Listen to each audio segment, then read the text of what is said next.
hey, it takes a lot of time, to do the work, and if you really like it, then you see the beauty in it. See the beauty in it.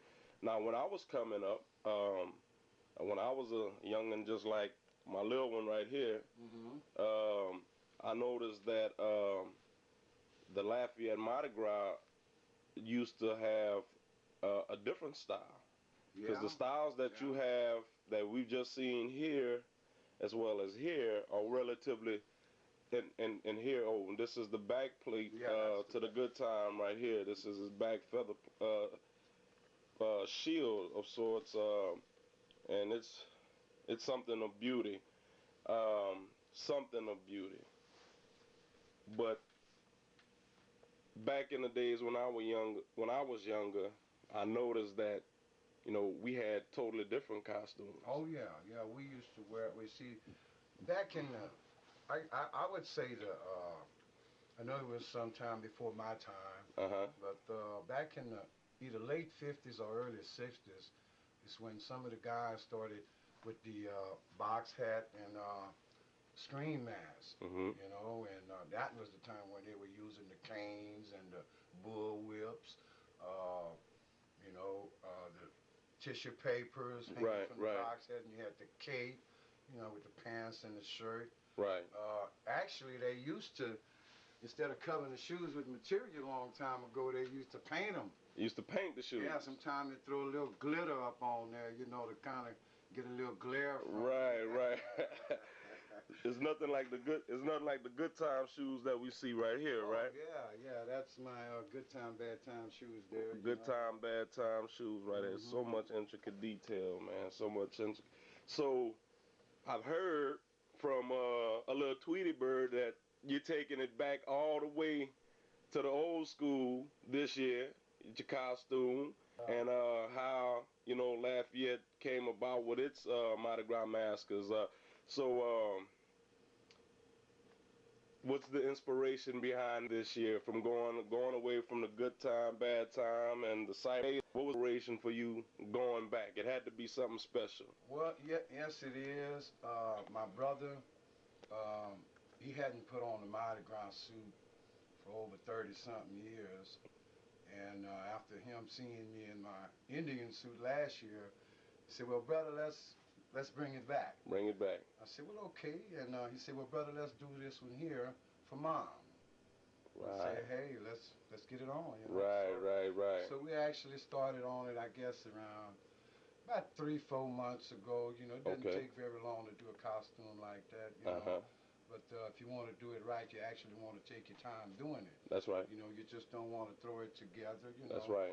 And actually, I have something I could show you on that. Okay. Well, we all eyes and ears, and if you're doing it for Mom, I know it's coming with love. So a lot of love for that. Right. So if you want to show us the way, all right, we'll go ahead on. Show you something. Okay. Let me see what you got here. Excuse me. All right. Well, this is it, man. You're looking at it there. Hey. Wow. Yeah. Actually, this is the box set I was telling you about, which is not actually completed yet. It's not actually completed yet. And could you cut on one of the lights right here for me? Sure. All right. Yeah. So I get a better view of them. Wow. Look at the... I've never seen a Mardi Gras with this style here back in the days. Goodness. Even prettier, than what you're looking at here, and yeah, that's my tiger up there. The tiger. He's the eye of the tiger right here. This is amazing. This is absolutely beautiful. I mean, how do you just conceive it in your head and bring it to life? After doing Mardi Gras for over 40 years, well, I haven't did it all the 40 years, but I've got a good 30 years or so into it. Right. And after doing that for so long, you become better and better with it. Each year you get better and better. Right. And I wanted to do this old style here as beautiful as can be. Right. Because, a lot of folks tell me we don't see that anymore much. And now you're going to start seeing it more and more. And even elaborate as it is today with costumes. You got a lot of things you can work with now. Right. Back then you didn't have all that, and then hey, can see here, I mean, I have the shoes here too, you know, matter of fact, yeah. This is the shoes that goes along with the headpiece, just as intricate, yeah, just as elaborate, and I see that you got a lot of bead detail work in rhinestones, yes, and sir. and this is The cape. this is the cape. This is the cape, and it says that the cape is seldom seen. And as you can see, it's a dedication for you, Mom, right here in the middle. And the cape leads all the way up to the head. And actually on the head is a tiger there. The head has a tiger as well. No, no. No, I want a little tiger there. Oh, okay. Yeah. Yeah, the little tiger is right here. There it is. That's my bad. Right. Yes, indeed. You're gonna get it right, baby. Yeah. Yes, indeed. So this as well is part of the yeah, that's the Renaissance coat there. the Renaissance coat. Yeah. We sometimes call it the togan coat. Right. Yeah. That's a part of that costume. And also I have the Renaissance hat that goes with this costume here, which is let's see, let me do this here. Yeah. It's the Renaissance Super hat. fly. Seldom seen is right. It's That's right, super fly seldom like seen. that. Yeah. Man, I like that. I like that. Seen, man.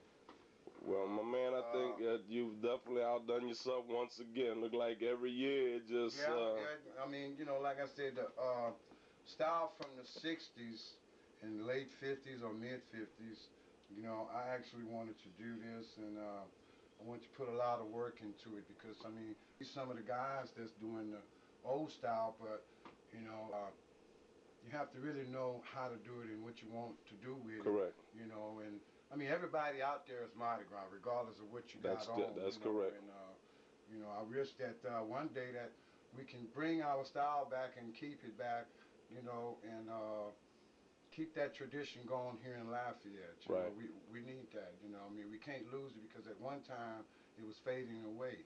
Correct. You know, and now I see more and more young folks getting into Mardi Gras. Recycle it. That's right. That means a lot. You know, keep the culture up. Keep the culture up is right, because this is something, man, and everybody, you all will get a chance to see him in full-fledged regalia tomorrow at the Mardi Gras Clarkville masking contest, and you know, just the display and the showcase of it all is gonna be just simply outstanding. So I want to go ahead on and thank you for doing your part and carrying the torch and keeping the culture alive and educating and you know, just explaining to us at large, you know, the beauty of the culture and what it means to you and to us and what it should mean, you know, and preserving it. Right. Yeah, we have to preserve this. I mean, you know, actually, I would like to work with a lot of kids, young kids that are interested in this, you know, just to give them some type of hands-on on what it really takes to put a costume together, you know. Right. I see a lot of kids, you know, they get the jar out of it, you know, when they see this, you know. Right. They'll come to me, they want to take pictures, you know, which is good. Right, you know, a good like thing. that, Pictures mean that's interest. That's right. Very interest. Right. Mm-hmm. Okay then. Okay. Well, I'm glad you came by, and you know, hopefully a lot of folks out there can get an interest in it, and you know, want to know about it. Right. Well, hopefully we'll be able to you know, be able to put some type of seminar even together, or something, you know, that you know, that you can come and just explain and keep the interest and even have your own craft work every year. You know what I'm saying? You So know, I would like to see it be plentiful, you know. Right. My time is, you know, I mean, I'm still a middle-aged man, but still, I got a lot of years left now. Yes, you know, sir. And, yes, sir. hopefully, you know, I'm gonna be out there